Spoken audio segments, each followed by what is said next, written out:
I bring it back to when I was the age of 16. I lost my grandfather at a young age. I had a perfect childhood, so that was like the first real trauma in my life. And I can remember one night I drank MD 2020.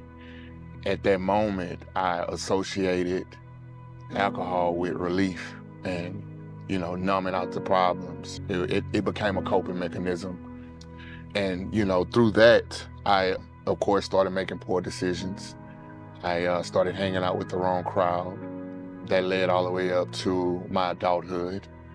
Unfortunately, that led me down a path of multiple incarcerations, multiple rehabs, detox center, and then it led me to heroin in 2013. But it was the heroin that took me further than I was willing to go, made me pay more than I was willing to pay.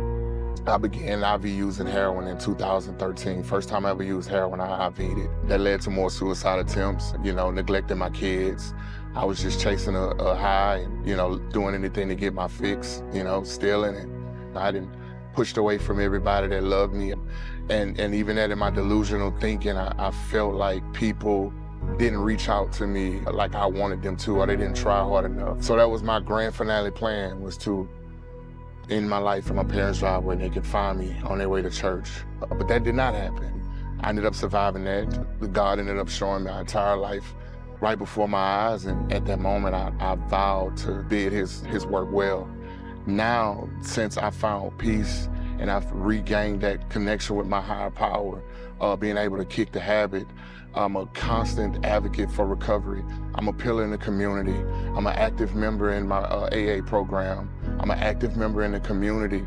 I'm always trying to reach back. I'm in my kids' life. We're taking family vacations. My parents even allow me in their house again.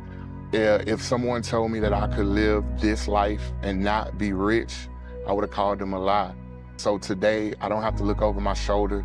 I can go to bed at night and lay my head on a pillow and know that I gave the day 100%. So my advice to anybody that's struggling, reach out. You don't have to suffer in silence. We live in a day and age now where we're not getting the opportunity to relapse and then go to treatment. I don't know if you're keeping up with the statistics, but we have a very, very high fatal overdose rate right now in the country, especially right here in Baton Rouge, Louisiana. You can call me.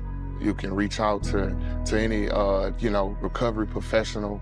Go to your local clinics, just ask for resources. Because at the end of the day, you are loved, you are special, and you do deserve it.